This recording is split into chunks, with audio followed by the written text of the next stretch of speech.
ብዝተፈላለየ ኩርናዓት ዓለም ኣብ ምክትታል ትርከቡ ክቡራት ሰማዕትና ከመይ ትኾኑ? ካብ ስቱድዮና ሰላምታና ብምቕዳም ዕለታዊ ዜና እንሆም።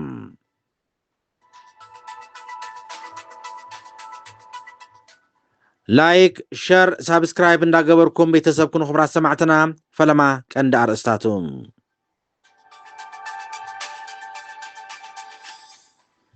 ኤርትራ ንወተሃደራዊ ምርኢትን መግለፂ ኢትዮጵያን ምላሽ ሂባትሉላ። እዚ ኣዘራራቢ ኮይኑ ቀኒ ዘሎም ወተሃደራዊ ምርኢት ኢትዮጵያን ንኤርትራ ዘነጻጸረ መግለፅን ኤርትራ መልሲ ሂባላ ክቐርብ እዩ።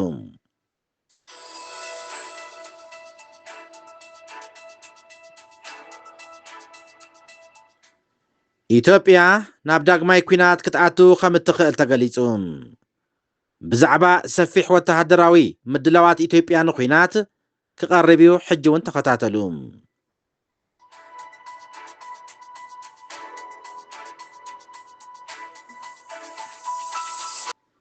ናብ ኩነታት ሱዳን ክንሓልፍ ከለና ድማ እታ ብነዳድን ወርቅን ሃብታም ዝኾነት ካርድፉን ብደብዳብ ድሮን ትናወፅ ከም ዘላ ተገሊጹ።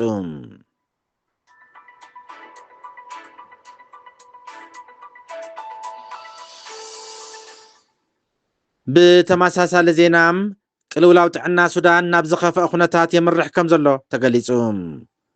ሕቡራት ሃገራት ስክፍትኡ ገሊጹሎም ክቐርብ እዩ።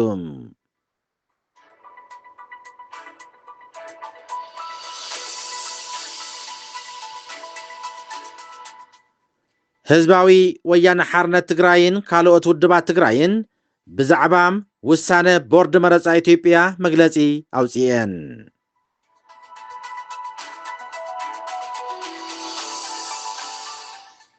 እዚ ሚድያ በትሪ ሓቂ እዩ።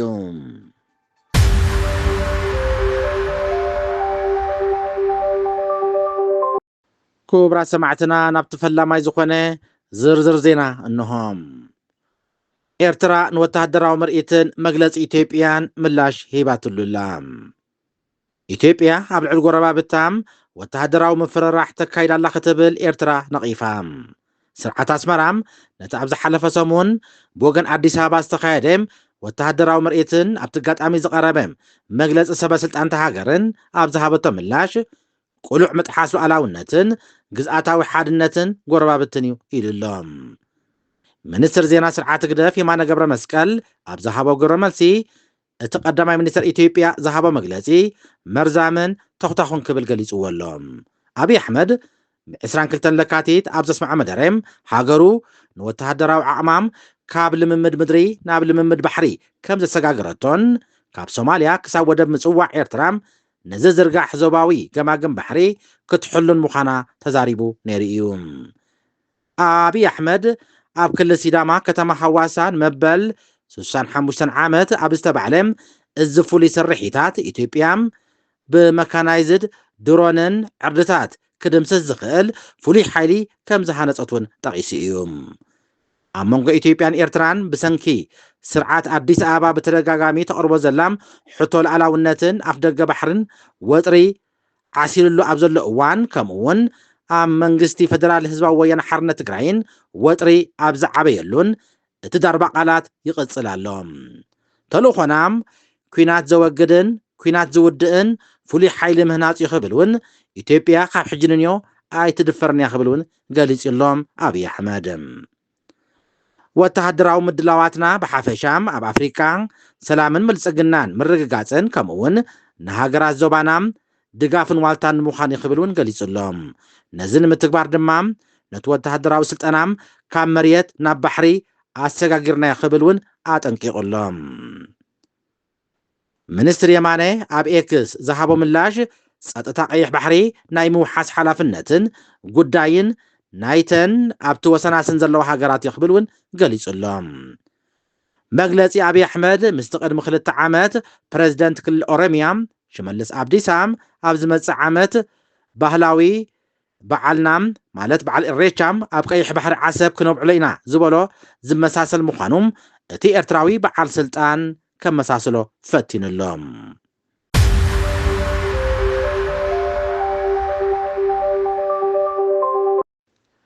ኢትዮጵያ ናብ ዳግማይ ኩናት ክትኣቱ ከም ትኽእል ተገሊጹ። ኣብ ሰሜን ኢትዮጵያ ዳግም ናብ ኩናት ሕድሕድ ከይእቶ ስጋኣት ኣብ ዝሓየለሉ እዋን ብዙሓት ሰባት ካብ ክልል ትግራይ ክወፁ ይድርኾም ኣሎም። እቲ ዝቐደመ ኣብቲ ክልል ዝተኻየደ ደማዊ ኩናት ደው ካብ ዝብል ልዕሊ 3 ዓመት ጥራይ እዩ ኣቕፂሩ ዝርከብ። እቶም ዓቕቢ ዘለዎም ይኹኑ እቶም ኣውቶቡሳት ክጥቀሙ ዘይከኣሉ ብነፋሪት ይወፁ ከም ዘለውን ክብል ሓደ ነባሪ ከተማ መቐለ ገሊጹሎም።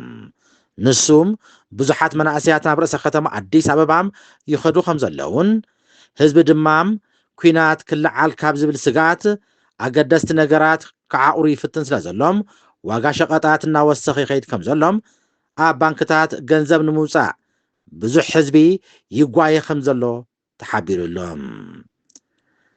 ኣብዚ እዋን ሓደ ሰብ ኣብ መዓልቲ ኣስታት 2,000 ብር ወይ ድማ $13 ጥራይ ከውፅእ ካብ ባንኪ ዝፍቀደሉ ሕፅረት ገንዘብ ነቲ ኣብ ሕዳር 2022 ዝዛዘመ ናይ 2 ዓመት ደማዊ ግጭት ዘዘኻኽር ብምዃኖም እቶም ዓበይቲ ዝውውር ክገብሩ ዝደልዩ መብዛሕትኡ ግዜ ብኤሌክትሮኒካዊ ኣገባብ ንኸሳልጥዎ ተወሳኺ ክፍሊት ክኸፍሉ ኣለዎም። ኣብ መንጎ መንግስቲ ኢትዮጵያን ህዝባዊ ወያነ ሓርነት ትግራይን ዝተኻየደ ኩናት ሕድሕድ ብገምጋም ልዕሊ 1 ሚልዮን ሰባት ከም ዝተቐትሉ ልኡኽ ሕብረት ኣፍሪቃ ገሊጹ ምንባሩ ዝፍለጥ እዩ። እቲ ክልል ድማ ናብ ዝኸፍአ ፀግዒ ጥሜት ክጥሕል ከም ዝገበሮ ይሕበር ኣሎ። ስለዚ እቲ ኣብ ሕዳር 2022 ዝተፈረመ ስምምዕ ዘላቒ ምቁራፅ ተፃብኦታት ማለት ውዕል ፕሪቶርያም ዓብዪ ሩፍታ ሒዙ መፂኡ ፀኒሑ እዩ። እዚ ኣብ ርእሰ ከተማ ደቡብ ኣፍሪካ ፕሪቶርያ ምስ ተፈረመ እቲ ኩናት ደው ከም ዝበለን መሰረታዊ ኣገልግሎት ድማ ናብ ንቡር ከም ዝተመልሰ ዝዝከር እዩ።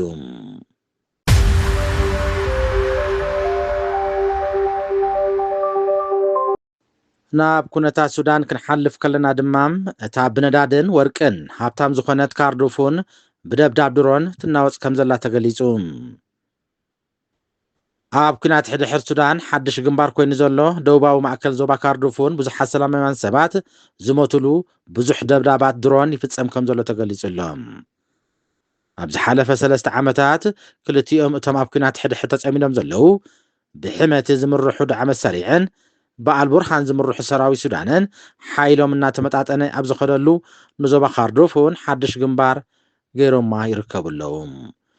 ኩናት ሕድሕድ ሱዳን ወላ እኳ ብኣሜሪካ ዝምራሕ ፃዕርታት ሰላም እንተተኻየደ ሓደ ካብ ዝለዓለ ሞት ሰላማውያን ሰባት ዝተራእየሉ ኩናት ኮይኑ ይቕፅል ኣሎ።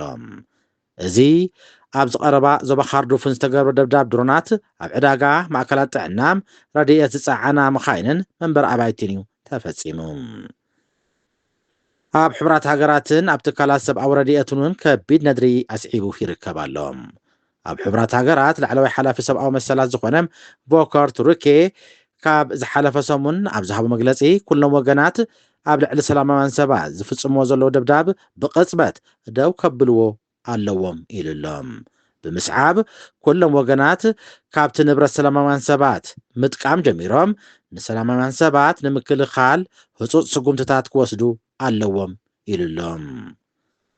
እቲ ሓላፊ ኣብ ሰሜን ምዕራብን ካርዱፉን ኣብ ውሽጢ 2 መዓልታት ብዝተፈፀመ መጥቃዕቲ ድሮን ልዕሊ 50 ሰላማውያን ሰባት ከም ዝተቐትሉ ዝገልፅ ፀብፃብ ድሕሪ ምውፅኡ ነዚ ለበዋ ኣመሓላሊፉ ዘሎ። እቲ ደብዳብ ድሮን ብሰራዊት ሱዳን ከም ዝተፈፀመ እዮም ካብቲ ቦታ ዝተረኽቡ ፀብፃባት ዝሕብሩ። እንተኾነ ኣብ ልዕሊ ሰላማውያን ሰባትን ትሕተ ቅርፅን ደብዳብ ብምፍፃም ክልቲኦም ወገናት ይኽሰሱ እዮም። ካርዱፉን ቀንዲ መራኸቢት እቲ ኣብ ትሕቲ ዳዕመ ሰሪዕ ዝርከብ ዞባ ካርዱፉን ኣብ ትሕቲ ሰራዊት ሱዳን ድማ እትርከብ ካርቱምን እያ። እቲ ኣብ ሚያዝያ 2023 ዝጀመረ ኩናት ሕድሕድ ሱዳን ብሰንኪ ዘይምስምማዕ ክልቲኦም መራሕቲ ዝተወልዐ ኮይኑ ክሳብ ሕጂ መዕለቢ ዘይተረኽበሉ ጉዳይ እዩ።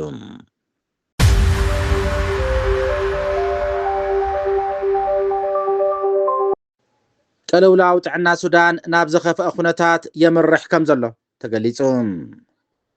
ንልዕሊ 2 ዓመት ብኩናት ዝተሓመሰት ሱዳን ኮሌራን ካልኦት ቀተልቲ ሕማማትን ይላባዕ ብምህላው ህዝቢ ኣብ ሓደጋ ከም ዝርከብ ጉጅለ ረድኤት ኮሚቴ ኣህጉራዊ ምድሓን ህይወት IRC ኣጠንቂቑ። ኣብ ውሽጢ ሓደ ሰሙን ጥራይ ብሚኒስትሪ ጥዕና ሱዳን ብሰንኪ ለበዳ ሕማም ኮሌራም 172 ሰባት ከም ዝሞቱ ብምምዝጋብ መብዛሕቶም እቶም በቲ ቫይረስ ተለኽፉ ሓደስቲ ሰባት ኣብ ግዝኣት ካርቱም ምዃኖም ገሊጹሎም። ማዕከናት ዜና ሱዳን ንሓካይም ውሽጢ ዓዲ ተወኪሶም ከም ጸብጸብዎም ኣብ ልዕሊ መደብራት መጻረዪ ማይን መመንጨዊ ሓይሊ ኤሌክትሪክን ብሰንኪ ዝተኻየደ መጥቃዕቲ ድሮን ሰባት ረሳሕ ማይ ካብ ምጥቃም ካልእ ኣማራፂ ከም ዘይብሎም ገሊጾም ኣለዉ። እቲ ጉጅለ ረድኤት ኣብ ዝሃቦ መግለጺ ክታብ እቲ ሕማም ኮሌራ ንምብጻሕ ዘሎ ተኽእሎም ትሑት ምዃኑን ኣገደስቲ ዝኾነ ቀረብ ይንክዩ ከም ዘለውን ኣስሚሩሉ ሓሊፉሎም።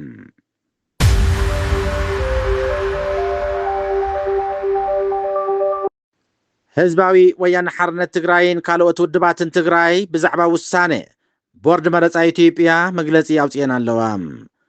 ምስ ክልል ኣምሓራ ናይ እጀታ ሕቶ ዘለወን ከባቢታት ትግራይ ኣብ ግዜያዊ ምሕዳር ናይቲ ክልል ወፃኢ ኮይነን መረፃ ክካይዳ ዝብል ውሳነ ዘይሕገ መንግስታዊ እኽብላ ዝነቐፋ ሓያሎ ውድባት ትግራይ ብህፁፅ ክእረም ፃውዒት ኣቕሪበን ኣለዋ።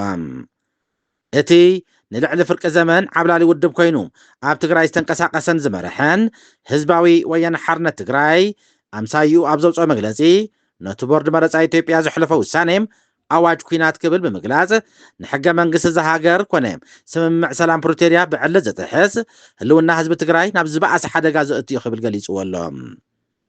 እቲ ቦርድ ብ23 ለካቲት 2025 ኣብ ዘውፅኦ መግለፂ እተን ኣካታዕቲ እናበለ ዝገለፀን ከባቢታት ሕገ መንግስታዊ ፍታሕ ክሳብ ዝረኽባም ካብ ክልል ትግራይ ወፃኢ ብዝኾነ መንገዲ ተወከልቲ ፌደራል ክመርፃ ኣለወን ዝብል ውሳነ ካብ ቤት ምኽሪ ፌደሬሽን ከም ዝተቐበለ ገሊጹሎም። እተን ካብ ምምሕዳር ክልል ትግራይ ኮነ ኣምሓራ ወፃኢ ኮይነን መረፃ ክካይዳ ተመዲብለን ዘሎም 5 ክልላት መረፃ ሑመራም፣ ዓዲረመፅ፣ ጸለምቲ፣ ኮረም፣ ኦፍላን፣ ራያን ኣላማጣን ከም ዝኾና ክፍለጥ ተኻኢሉሎም። ሕወሓት እቲ ውሳነ ነቲ ሎሚ ጽባሕ ብመሰረት ስምምዕ ሰላም ፕሪቶርያም ናብ በረበቱ ክብለስ ብሃንቀውታ ዝጽበ ዘሎም ውፃእ መዓት ዝኾነ ህዝብና ተበታቲኑ ክተርፍ ዝብይን ብምዃኑ ድሕሪ ምግላጽ ኣብ ትሕቲ ወረርቲ ዕጡቓት ኣሎ ንዝበሎ ህዝቢ ስቃዩ ዘናውሕ ቁሉዕ ኣዋጅ ክብል ኮኒንዎ ኣሎም። ጉዳይ ላዕላዊ መሬት ትግራይ ህልውና ህዝቢ ትግራይን ዘይሕለፍ ቀይሕ መስመር ምዃኑ ዝገለጸ ሕወሓት መንግስቲ ኢትዮጵያ ህልቂትን ምብታንን ህዝቢ ትግራይ ካብ ዘቐጽሉ ተግባራት ካብ ዝገብሮ ዘሎ ገዚፍ ወተሃደራዊ ምቅራብን ከበባን ተቆጢቡ ሕገ መንግስታዊ ላዕላዊ መሬት ትግራይ ከኽብርን ተመዛበልቲ ናብ መረበቶም ክመለስን ፀዊዕሎም። ብተወሳኺ ኣብ ርክብ ህዝብታት ትግራይን ኣምሓራን ሓድሽ ውጥጥ ክውላዕ ዝፈሓዝ ዘሎ ሸርሒ ክብል እውን ተቃውምኡ ገሊጹሎም ሕወሓት። ክቡራት ሰማዕትና ዕለታዊ ዜና ዝመስል ነይሩ። ስለምክታልኩም ኣዝና ነመስግን። ሸር፣ ላይክ፣ ሳብስክራይብ እንዳገበርኩም ቤተሰብ ኩኑም። ድሓን ሕለሩ ልዋም ለይቲ